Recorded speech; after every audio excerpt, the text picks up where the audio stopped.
दोस्तों अगर आप भी यशस्वी जायसवाल को एक बेहतरीन खिलाड़ी मानते हैं तो वीडियो को लाइक जरूर कीजिएगा। दोस्तों जब घायल शेर की तरह यशस्वी ने अंग्रेजों की धज्जियां उड़ा दी तो गुस्से से आग बबूला, बेन स्टोक्स और शोएब बशीर तो उनसे ही गाली गलौज करने और लड़ाई करने पर उतारू हो गए। फिर मैदान में जो हुआ उसने तो पूरे क्रिकेट जगत में हाहाकार मचा दिया।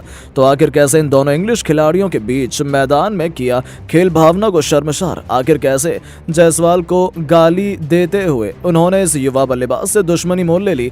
आखिर कैसे जायसवाल के साथ मिलकर अश्विन ने दिया उन्हें मुंह तोड़ जवाब। इनके बीच मैदान में हुए भयंकर विवाद का पूरा वीडियो तो हम आपको दिखाएंगे, लेकिन उससे पहले आपको क्या लगता है कि जायसवाल और गिल में कौन टीम इंडिया का असली प्रिंस है? अपनी राय नीचे कमेंट बॉक्स में जरूर बताएं। दोस्तों यशस्वी जायसवाल नाम नहीं बल्कि एक बहुत बड़ा सितारा विश्व क्रिकेट में बनता जा रहा है। आईपीएल से लेकर वेस्टइंडीज की धरती और अब हिंदुस्तान में भी उन्होंने करिश्मा कर दिखाया। अब तक जितने भी मौके जायसवाल को मिले हैं उन्होंने उन पर चौका नहीं सीधा छक्का मारा है। यहां तक कि अब इंग्लैंड के खिलाफ पहले टेस्ट में भी उन्होंने 80 रनों की शानदार पारी खेली थी।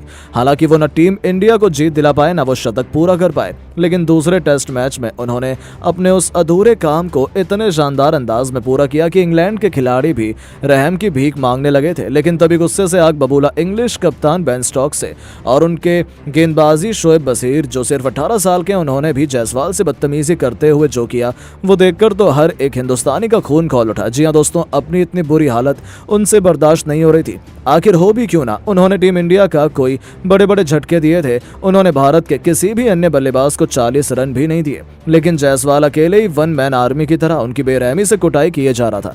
जायसवाल ने टीम इंडिया को पहले 100 फिर 200 तो फिर देखते ही देखते 300 रन के पार भी पहुंचा दिया था। अब इंग्लैंड को मैच को काफी दूर ले गए। यह खिलाड़ी अपना 150 रनों का निजी माइलस्टोन पार कर चुका था। वो अपने दोहरे शतक की तरफ तेजी से बढ़ चले थे, तभी गेंदबाजी करने आए शोएब बशीर की एक गेंद पर जायसवाल छक्का मारने के प्रयास में चोटिल हो जाते हैं। उनके हाथ में क्रैम्प आ गया था जिसके चलते वो बल्लेबाजी नहीं कर पा रहे थे।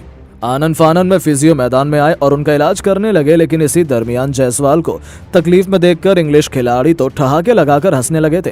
खासतौर पर शोएब बशीर ने उनके पीछे से निकलकर उन्हें कुछ अपशब्द बक दिए जो जायसवाल ने भी सुन लिए।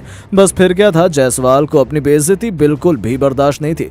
उन्होंने तुरंत शोएब बशीर को अपने पास बुलाया और उनसे उनकी बदतमीजी का कारण पूछने लगे, लेकिन शोएब बशीर तो और भी ज्यादा बदतमीजी पर उतर आए थे। उन्होंने अपने डेब्यू पर ही उनकी इतनी बेरहमी से कुटाई की थी। यह खिलाड़ी जायसवाल को आउट करने के लिए कोई भी हथकंडा अपनाने को तैयार था। ये दोनों तो गाली गलौज करने पर उतर आए थे। तभी बीच बचाव में इंग्लैंड के कप्तान बेन स्टोक्स भी आ गए। उन्होंने भी अपने गेंदबाज का साथ दिया और दोनों जायसवाल पर चढ़ गए, लेकिन जायसवाल भी घायल शेर की तरह उन्हें बख्शने के मूड में बिल्कुल भी नहीं थे। उन्होंने दोनों खिलाड़ियों को जमकर लताड़ लगा दी। बीच मैदान में माहौल काफी गर्मा गया था। दोनों खिलाड़ियों के बीच बातचीत भयंकर विवाद तक पहुंच चुकी थी। ऐसा लगा था कि बीच बचाव में अंपायर तक को आना पड़ेगा और ऐसा हुआ भी। एम्पायर ने आकर किसी तरीके से उन्हें अलग किया और खेल को आगे बढ़ाया, लेकिन ये दोनों अभी भी अपनी दुश्मनी भूले नहीं थे। यहाँ तक कि जब पहले दिन का खेल खत्म हो गया तब जायसवाल अकेले ही 179 रन बना चुके थे। उन्होंने टीम इंडिया को 336 रनों पर पहुंचा दिया और अंग्रेजों को खूब सबक सिखाया। उन्होंने हर एक इंग्लिश गेंदबाज की बोलती बंद कर दी थी, लेकिन इंग्लिश खिलाड़ी अपनी हरकतों से कहां बाज आते हैं। पहले दिन का खेल खत्म होने के बाद रविचंद्रन अश्विन को भी ऐसा एहसास हुआ कि इंग्लिश टीम ने कैसे जायसवाल के साथ बदतमीजी की है। मैच खत्म होने के बाद एक बार फिर दोनों खेमों के बीच गाली गलौज शुरू हो गई थी। ऐसा लगा था कि आज तो कोई बड़ी अनहोनी हो जाएगी। कई विदेशी खिलाड़ियों ने जायसवाल को घेर लिया और उनसे बहस करने लगे। दूसरी तरफ से अश्विन भी जायसवाल का साथ निभाने के लिए आ गए। मामला बिगड़ने लगा था, तभी एम्पायर बीच बचाव में आए और अश्विन को दूर ले जाने लगे।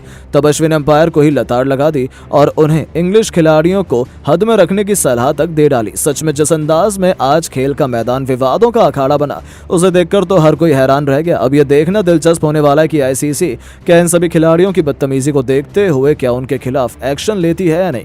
तो दोस्तों अब आपको क्या लगता है कि इसमें गलती किसकी थी? क्या इंग्लिश खिलाड़ियों पर इसके लिए कोई कड़ा एक्शन लिया जाना चाहिए? अपनी राय नीचे कमेंट बॉक्स में जरूर बताएं और ऐसी ही शानदार खबरों के लिए चैनल को सब्सक्राइब करना ना भूलें। धन्यवाद।